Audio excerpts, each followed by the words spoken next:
Sir నమస్కారం sir. నమస్తే. Sir నిన్నటి సినీ ప్రముఖులందరూ కూడా సీఎం రేవంత్ రెడ్డి గారితో మీటింగ్ ఏర్పాటు చేసుకున్నారు కదా! ఆ మీటింగ్ పైన పూనమ్ కౌర్ గారు ఒక చిన్న సెటారికల్ ట్వీట్ చేశారు. సో ఈ మీటింగ్ చూస్తుంటే సినిమా ఇండస్ట్రీలో ఉన్న మహిళలకు ఎటువంటి ప్రాబ్లమ్స్ లేవేమో అని చెప్పేసి మనకు క్లియర్‌గా అర్థమైపోతుంది అని చెప్పేసి ఆమె వెర్షన్‌లో ఆమె ట్వీట్ చేశారు. అంటే ఒక్క మహిళా డైరెక్టర్, ఒక్క మహిళ సంబంధించిన ఎనీ సినిమా వాళ్ళకి ఎవ్వరు వెళ్ళలేదు.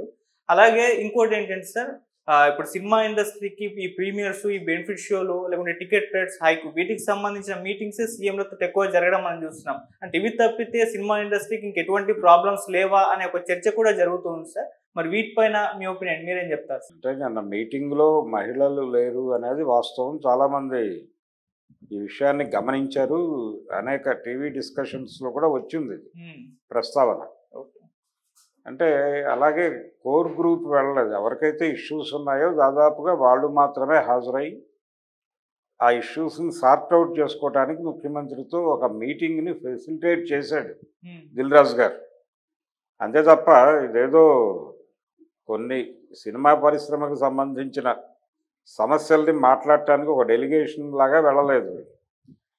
జనరల్గా అలా వెళ్ళాలనుకున్నప్పుడు ఏం జరుగుతుందంటే 24 క్రాఫ్ట్స్‌కి యూనియన్స్ ఉన్నాయి.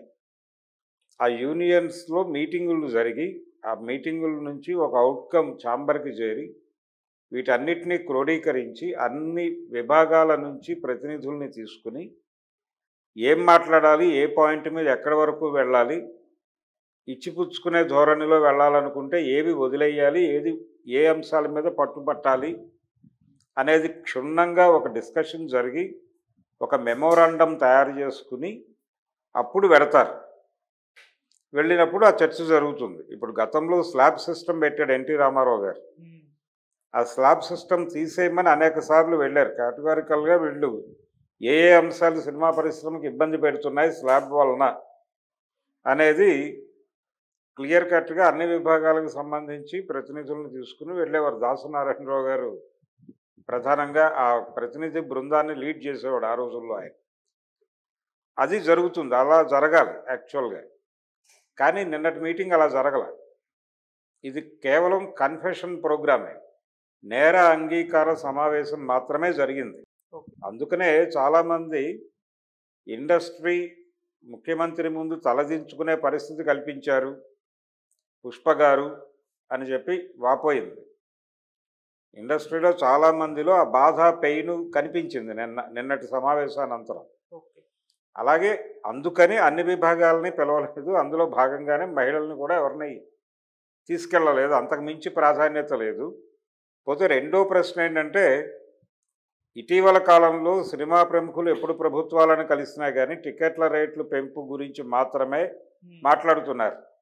దీనికి ఒక ముడివేసి ఈ టికెట్ల రేట్లు పెంపుకు మీరు ఆమోదించకపోతే తెలుగు సినిమాని ప్రపంచ సినిమాగా మేము మారుస్తున్నాం, ప్రపంచ స్థాయికి తెలుగు సినిమా తీసుకెళ్తున్నాం, మేము అంత కష్టం మేము పడుతుంటే మీరు టికెట్ల రేట్లు పెంచుకోవడానికి ఎందుకు అనుమతి ఇవ్వరు, మాకు ఇప్పుడు ఎందుకు ప్రోత్సాహం ఇవ్వరు, పైగా అవమానిస్తున్నారు మీరు.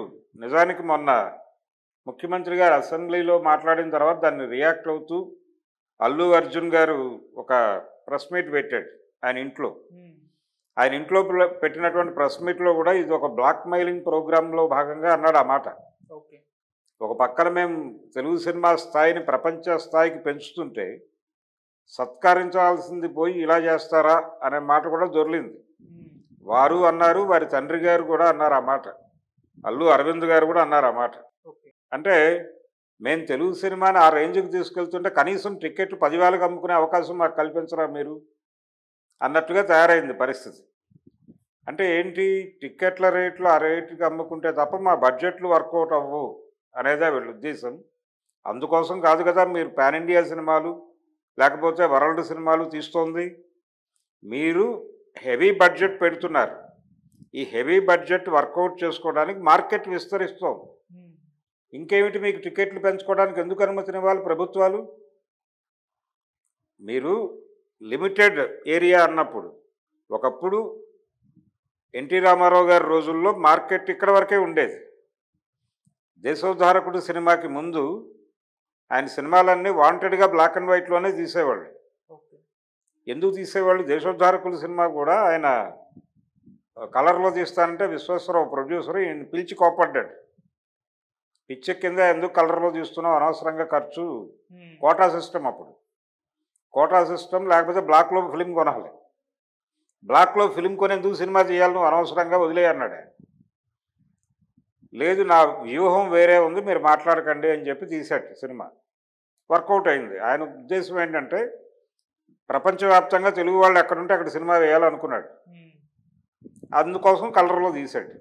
ఆయన వచ్చి ప్రభుత్వాలను ఏమి ప్రత్యేకంగా నేను హై బడ్జెట్ పెట్టాను కాబట్టి మీరు నాకు రేట్లు పెంచుకోవడానికి అనుమతి ఇవ్వండి అని అడగల.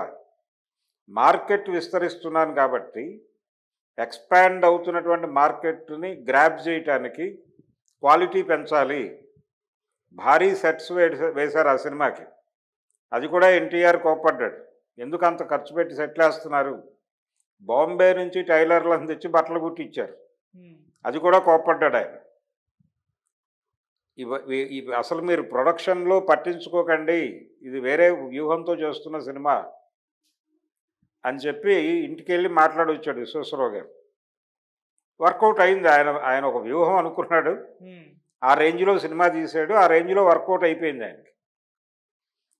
అప్పుడు ఈయన ఆశ్చర్యపోయాడు, నిజమా అంటే మన మార్కెట్ పెంచుకుంటే ఇన్ని ప్రయోజనాలు ఉంటాయా అనేది అప్పుడు ఐ ఓపెనర్. అప్పుడు కళ్ళు తెరుచుకున్నాయి ఈయనకి. ఇప్పుడైనా అంతే, మీరు హెవీ బడ్జెట్లు, రాజమౌళి బాహుబలి తీసేటప్పుడు ప్రభుత్వాలన్నీ టిక్కెట్ల రేట్లు పెంచుకోవడానికి అనుమతి అడగాలి అని అనుకోవాలి. ఆయన తను పెడుతున్నటువంటి ఖర్చు వర్కౌట్ చేసుకోవడానికి మార్కెట్ విస్తరణ మాత్రమే చూసుకున్నాడు. ఉమ్మడి ఆంధ్రప్రదేశ్లో మాత్రమే సినిమా రిలీజ్ అయితే కొంత డబ్బులు పెట్టవచ్చు.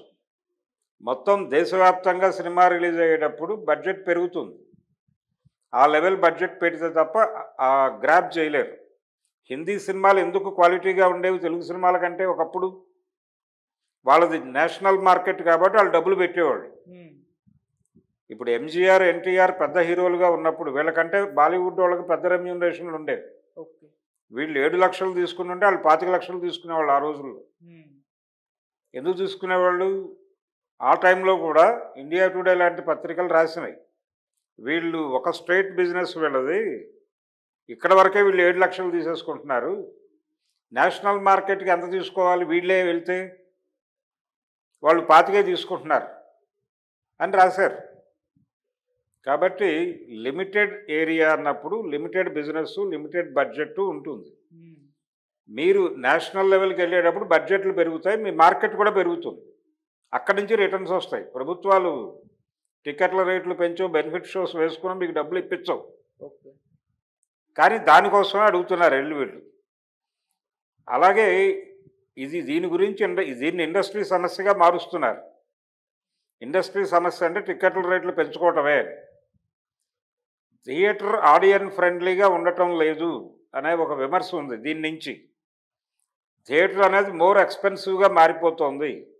దాంతో థియేటర్ అంటే జనాలు భయపడుతున్నారు, సినిమాకి వెళ్ళాలంటే భయపడుతున్నారు. సినిమాకి వెళ్ళాలంటే బ్యాంకు లోన్ తీసుకోవాల్సిన పరిస్థితి, నగా నట్రా తాకట్టు పెట్టాల్సిన పరిస్థితి. మొన్న అసెంబ్లీ వేదికగా చెప్పాడు ఆయన, ఆ 4 టికెట్లకి 12,000 పెట్టారు వాళ్ళని.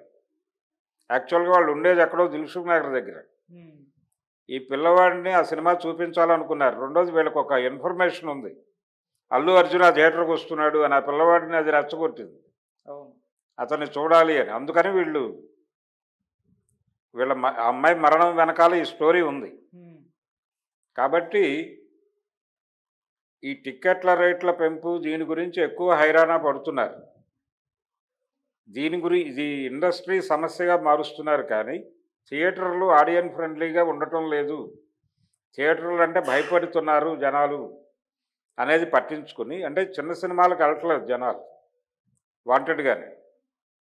అక్కడేదో బీభత్సం ఉంటుంది అనుకుంటే డబ్బులు పెట్టడానికి సిద్ధపడుతున్నారు తప్ప నార్మల్గా ఒక సినిమా చూద్దామని జనాలు అనుకోవట్లేదు. అంటే పబ్లిక్ మూడ్ని చంపేశారు వీళ్ళు. ఈ టికెట్ల రేట్లు పెంచడం ద్వారా ఇంతకుముందు సరదాగా సినిమాకి వెళ్ళేవాళ్ళు, జేబులో 10 రూపాయలు వేసుకుని అలా వెళ్ళి ఓ 2 రూపాయలు 3 రూపాయలు పెట్టి టికెట్ కొనుక్కుని లోపల కూర్చుని ఓ రూపాయి పెట్టి సమోసాలు తిని ఓ టీ తాగి సినిమా చూసి వచ్చేసేవాళ్ళు, అయిపోయేది. ఇప్పుడు సినిమాకి వెళ్ళాలంటే 350 రూపాయలు టికెట్ కొనాలి. మల్టీప్లెక్స్ సింగిల్ స్క్రీన్స్ చంపేస్తున్నారు వాంటెడ్గానే. 350 టికెట్ కొనాలా, లోపల సమోసా కానీ ఏదైనా తినాలంటే కనీసం వాటర్ బాటిల్ 70 రూపాయలు. బయట 10 రూపాయలు సీసా, లోపల 70 రూపాయలకు అమ్ముతున్నారు. దాని మీద కట్టడి లేదు ఎవరికి. దాని మీద కట్టడి చేయమని అడిగే దమ్ము లేదు ఎవరికి ప్రభుత్వాలు. అది మానేసి టిక్కెట్ల రేట్లు పెంచండి అని అడగటం పరమ దుర్మార్గం. ఆడియన్స్ని థియేటర్ల నుంచి వెళ్ళగొట్టే పని ఇది. టికెట్ల రేట్లు పెంచమంటాం. ఇవే నోళ్లతో వీళ్ళు చిన్న సినిమాకి ఒక ప్రత్యేకమైన షో వేయండి మల్టీప్లెక్సుల్లో. చిన్న సినిమా టికెట్ 100 రూపాయలకు అమ్ముకునే అవకాశం కల్పించండి, ట్యాక్స్ తగ్గించండి. స్నాక్స్ రేట్లు కావాలంటే అవే ఉంచుకోమనండి. వాళ్ళు తిండా అనేది వేరే గొడవ. 100 రూపాయలకు మల్టీప్లెక్స్లో ఎంట్రీ ఇవ్వండి చిన్న సినిమాకి. అది కనుక జరిగితే చాలా చిన్న సినిమాలు వస్తాయి. 100 రూపాయలు అనేది ఈ రోజున ఇష్యూ కాదు. కాబట్టి 100 రూపాయలు చేయండి మల్టీప్లెక్స్లో. సింగిల్ స్క్రీన్స్లో 70 రూపాయలు పెట్టండి చిన్న సినిమాకి. జనం రాకపోతే తీసేయండి సినిమా. వాళ్ళు 100 రూపాయలకి మల్టీప్లెక్స్ అని ప్రచారం చేసుకుంటాడు, జనాలు వస్తారు. మౌత్ పబ్లిసిటీ జరిగితే ఆ సినిమా పెరుగుతుంది. ఆ తర్వాత సినిమా పెద్ద హీరోతో చేస్తాడు, అదే ప్రొడ్యూసర్, అదే డైరెక్టర్. తద్వారా మీరు న్యూ టాలెంట్ని ఎంకరేజ్ చేసిన వాళ్ళు అవుతారు. బలగం లాంటి సినిమాలు ఇంకో 10 మంది తీస్తారు. దిల్ రాజు తీస్తే తప్ప బలగం సినిమాకి గతి లేదు. ఆ పరిస్థితి ఎందుకు కల్పించాలి మీరు? గతంలో చాలామంది ఔత్సాహికులు సరదాగా వచ్చి సినిమాలు తీసేవాళ్ళు. చలిచీమలు అనే సినిమాని 10 మంది సరదాగా అనుకుని తలో 10,000 వేసుకుని 1,00,000 రూపాయల్లో తీశారు ఆ సినిమా. ఆ రోజుల్లో చాలా పెద్ద హిట్. 100 రోజుల సినిమా అది. ఈ రోజునైతే ఆ పరిస్థితి ఉండేది కాదు కదా. దాసరి గారు కొన్ని వందల సార్లు చెప్పాడు, ఈ రోజుల్లో అయితే నేను డైరెక్టర్ని అయ్యేవాడిని కాదు, ఆ రోజుల్లో కాబట్టి నేను డైరెక్టర్ని అవ్వగలిగాను అని చెప్పాడు ఆయన. తాతా మనవడు సినిమాకి బ్రీతింగ్ స్పేస్ దొరికింది అంటే ఆ రోజుల్లో డిస్ట్రిబ్యూటర్లు ఉండేవాళ్ళు. డిస్ట్రిబ్యూటర్ల చేతుల్లో థియేటర్లు ఉండేవి. వాళ్ళు నెక్స్ట్ పిక్చర్ రిలీజ్ వరకు ఈ సినిమాని ఆ థియేటర్లో ఉంచేవాళ్ళు. అందుకని కొంచెం మౌత్ పబ్లిసిటీ స్ప్రెడ్ అయ్యి ఒక వారానికో 10 రోజులకు సినిమా అందుకునేది.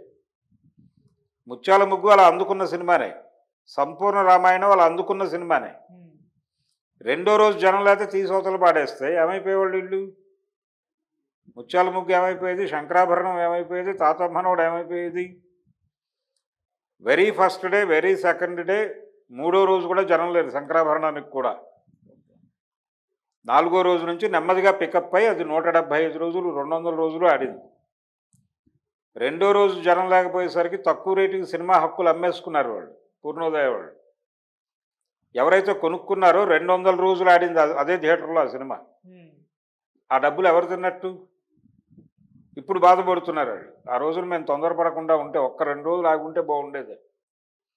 ఏది ఏడిది నాగేశ్వరరావు గారి పిల్లలు వాళ్ళు ఇచ్చే ప్రతి ఇంటర్వ్యూలోనూ ఆ వాక్యం ఉంటుంది. అందుకని చిన్న సినిమాని ఫెసిలిటేట్ చేయటం అనేది మీ బుర్రలో ఉందా లేదా? మీరు టిక్కెట్ల రేట్లు పెంపు గురించి ఎలా మాట్లాడుతున్నారో నోరేసుకుని ఇండస్ట్రీ వాయిస్గా ఇండస్ట్రీ గొంతు ఇదే అని ప్రభుత్వాలతో ఎలా మాట్లాడుతున్నారో అలాగే చిన్న సినిమాలకు మల్టీప్లెక్స్లో 100 రూపాయలకి టికెట్లు అమ్ముకునే అవకాశం కల్పించండి. 10 మంది కొత్త వాళ్ళు వచ్చి సినిమాలు తీస్తారు. తద్వారా 10 మందికి పని దొరుకుతుంది. ఓ 10 కెమెరాలు అద్దెకు తిరుగుతాయి. కొంత రెవెన్యూ జనరేట్ అవుతుంది ఆ ఏరియాలో. దాని గురించి మాట్లాడే దమ్ముందా అనేది ఒకటి సూటిగా ప్రశ్న. అది మాట్లాడటం చేత కాదు అనుకున్నప్పుడు మీరు కేవలం దోచుకోవటానికి మాత్రమే పెట్టుకున్నారు, మీ ఛాంబర్ కావచ్చు ఏదైనా కావచ్చు అని అనుకోవాల్సి వస్తుంది. అంటే పెద్ద సినిమాలు తీసేవాళ్ళే సినిమాల చిన్నవాళ్ళు కాదా? చిరంజీవి అనే మెగాస్టారు ప్రాణం ఖరీదు అనే చిన్న సినిమా ద్వారానే ఇంట్రడ్యూస్ అయింది.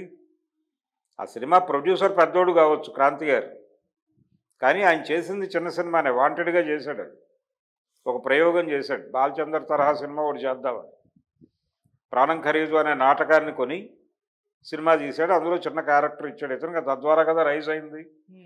తొలి రోజుల్లో చిరంజీవి చేసిన సినిమాలన్నీ అవే కదా.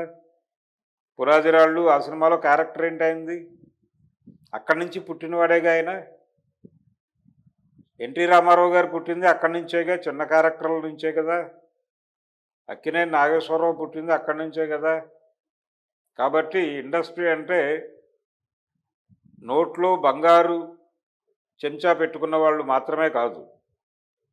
కొత్తగా న్యూ కమ్మర్స్ వస్తారు, వాళ్ళని ఎంకరేజ్ చేయాల్సి ఉంటుంది. అలా ఎంకరేజ్ చేస్తేనే ఓ చిరంజీవి, ఒక ఎన్టీ రామారావు ఇలాంటి వాళ్ళు వస్తారు. కాబట్టి వారసుల పరిశ్రమ ఇది. సినిమా పరిశ్రమ అనేది వారసుల పరిశ్రమ అని డిక్లేర్ చేస్తే ఓకే, వెళ్ళండి, గుడ్, మీ పద్ధతిలో వెళ్ళిపోండి.